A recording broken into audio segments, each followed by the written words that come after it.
The term interval was introduced in Unit 1. Interval refers to the distance between two notes. Remember, the half step and the whole step?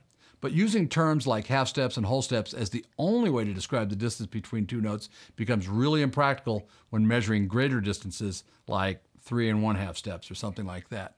There are terms for combinations of half steps and whole steps like minor third or perfect fourth, which provide an easier way to describe longer distances between two notes than saying 3 1/2 steps, which is a minor third, or 5 1/2 steps, which is a perfect fourth. In a similar way, we wouldn't say the two walls are 144 inches apart. We would say they are 12 feet apart. Having a thorough understanding of intervals is critical. I will remind you again and again, having command of key signatures and intervals is essential to understanding the rest of theory. Don't slight these units in any way, and in fact, take your time with this so you feel strong with the material before you move on. You'll be glad you did. Now, here are a couple of definitions. Melodic interval. A melodic interval is two notes played one after another, either ascending or descending. A harmonic interval is two notes played at the same time. A simple interval is an interval that's smaller than an octave. A compound interval is an interval larger than an octave. Now let's dig into the world of intervals deeper than we have so far. We will use two terms to describe intervals, so listen up: quantity and quality. First, we'll discuss quantity. A more practical system for measuring and describing intervals uses numbers 2 through 13, or greater sometimes, to describe the distance between two notes. Quantity is a term used to describe the general distance between two notes. For example, the distance from C to D above is labeled as a second. Second is used because there are two letter names involved when measuring the distance, C and D. C and the E above C would be labeled a third because there are three letter names involved, C, D, and E. Examine the quantities of the following intervals. Now the distance from C to D flat or C to D, they're both seconds. That's the quantity. Now the qualities are different. We'll get into that in a minute, but those are both seconds because there are two letter names involved. C to E flat or C to E is a third because there are three letter names involved, C, D, and E. Now they're different, of course, but the quantity is a third. C to F or C to F sharp are both considered fourths. Now they're different, but the quantity for both is 4. C to G flat or C to G is a fifth because there are 5 letters involved, C, D, E, F, and G. That's the quantity of an interval from C to some kind of G. C to A flat or C to A, those are both sixths. Now they're different kinds of sixths, but they're both sixths. That's what quantity means. C to B flat or C to B, those are both sevenths. That's the quantity. It's the general measurement because there are 7 letter names involved, C, D, E, F, G, A, and B. And then, of course, C to C is an octave, but we also have to call that an eighth. That's the quantity, an eighth. So remember, quantity is just a general measurement that has to do with how many letter names are involved. And now that we've discussed quantity, we need a way to describe the more specific and exact measurement between two pitches. And for that, we use the term quality, and that describes the detail of the measurement. Quality indicates the exact measurement of an interval. Terms like major, minor, perfect, diminished, and augmented refer to the quality of an interval. So check this out. The quantity of the interval between C and D flat is a second, right? Because there are 2 letter names involved. And the quantity of the interval between C and D is also a second because there are 2 letter names involved. In other words, the general distance, the quantity are the same. The exact distances are obviously different. You can see that C to D flat would be a half step while C to D would be a whole step. They are both seconds because there are 2 letter names involved. Study the table on your screen and in your text. This table shows the detail of all simple intervals, that is, intervals that are an octave or smaller. Let's look at the first thing on the table, C to D flat. We know that it's just a half step, but we know the quantity is a second because there are 2 letter names involved. But the distance of 1 half step is a minor second. Next, let's look at C to D. we know that that's a whole step or 2 half steps. And we know the quantity is also a second because there are 2 letter names involved. But the distance of 2 half steps or a whole step is a major second. C to E flat, we know that's 3 half steps or a step and a half. And we know that the quantity is a third because there are 3 letter names involved, C, D, and E. We call this a minor third because 3 half steps is a minor third. Next we see C to E. We know that there are 4 half steps or 2 whole steps, and we know the quantity is a third because there are 3 letter names involved, C, D, and E. But this exact measurement, 4 half steps or 2 whole steps, is called a major third. Next we see C to F. We know that there are 5 half steps or 2.5 whole steps, and we know that the quantity is 4. It's a fourth because there are 4 letter names involved, C, D, E, and F. This exact measurement is called a perfect fourth. So 5 half steps is a perfect fourth. Next we see C to F sharp. We know that there are 6 half steps involved here, or 3 whole steps. This is still a fourth. That's its quantity as a fourth because there are 4 letter names involved, C, D, E, and F. This distance, this exact distance, is an augmented fourth. Next we see C to G flat. You'll notice this is an enharmonic equivalent to the previous one. F sharp and G flat are enharmonic equivalents. So again, we've got 6 half steps, 3 whole steps, but we have to call this a fifth because there are 5 letter names involved, C, D, E, F, and G. So it's a matter of how we spell it, C to G flat rather than C to F sharp. This is called a diminished fifth. That's its exact measurement. Next we have C to G. This is 7 half steps, which is 3.5 whole steps.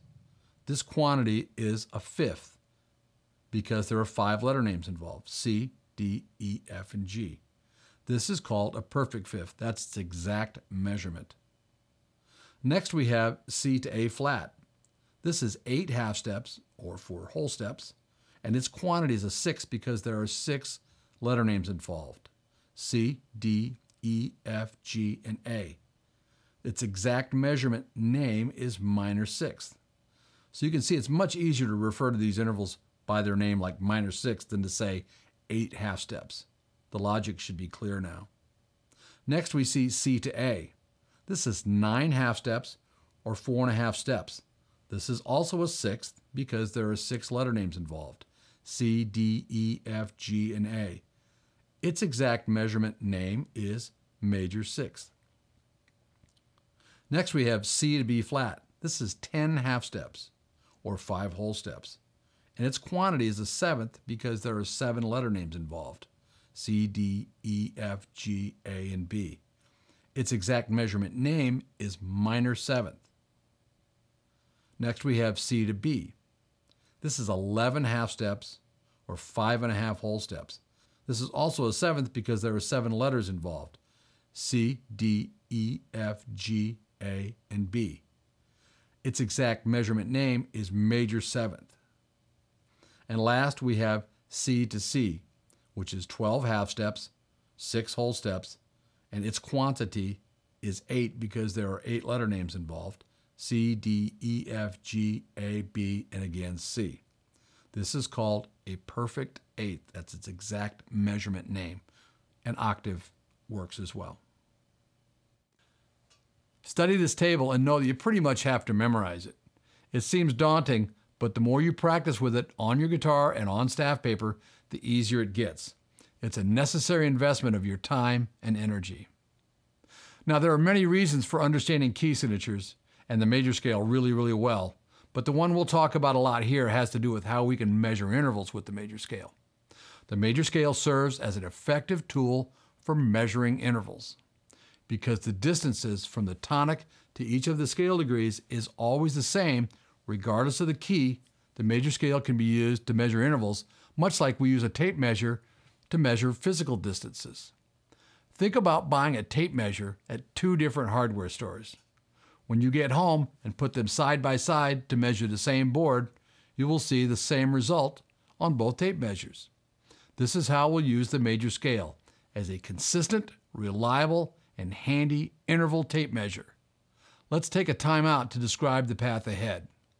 We want to be able to build all kinds of scales and all kinds of chords like triads, 7th chords, 9th chords, 11th chords, and 13th chords, and others.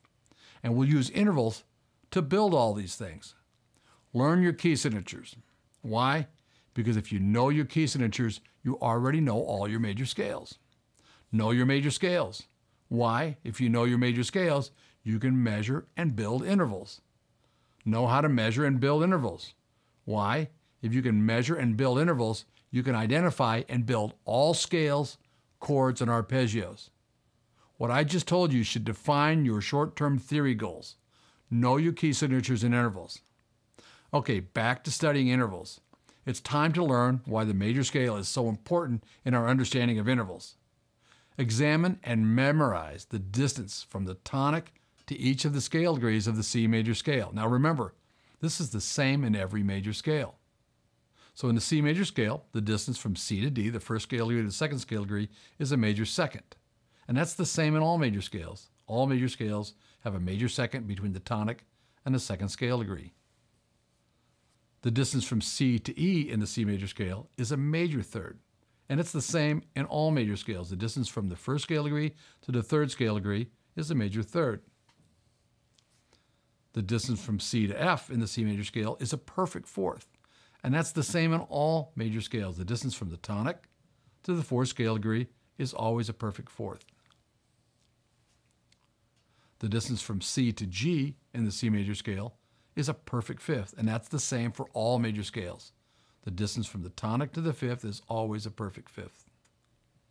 The distance from C to A in the C major scale is a major sixth, and it's the same with all major scales. The distance from the first scale degree to the sixth scale degree is always a major sixth. The distance from C to B in the C major scale is a major seventh, and that's consistent in all major scales as well. The distance from the first scale degree to the seventh scale degree is always a major seventh. And finally, the distance from C to C, the octave, is a perfect eighth, an octave, and that's consistent in all major scales. Again, know that these measurements are the same in all major scales. That's why the major scale is such a valuable tool in measuring intervals. The tonic to the second scale degree is always a major second. The tonic to the third scale degree is always a major third. The tonic to the fourth scale degree is always a perfect fourth. The tonic to the fifth scale degree is always a perfect fifth. The tonic to the sixth scale degree is always a major sixth. The tonic to the seventh scale degree is always a major seventh. And the tonic to the eighth scale degree is always a perfect eighth, or we say octave. So what should you remember from this unit? We learned about quantity and quality, and we learned these terms: melodic interval, harmonic interval, simple interval, and compound interval. We learned that because the major scale has a consistent interval pattern, regardless of the key, we can use it as a device to measure intervals. Study this chapter's material like your life depends on it. We'll see you in the next unit for more interval work. It's another important one. If you find this video helpful, please be sure to click on the subscribe button so you don't miss any of our new videos. You can also click the link in the description below to check out the full fretboard biology course when you are ready for a more intensive training program. We'll see you in the next video.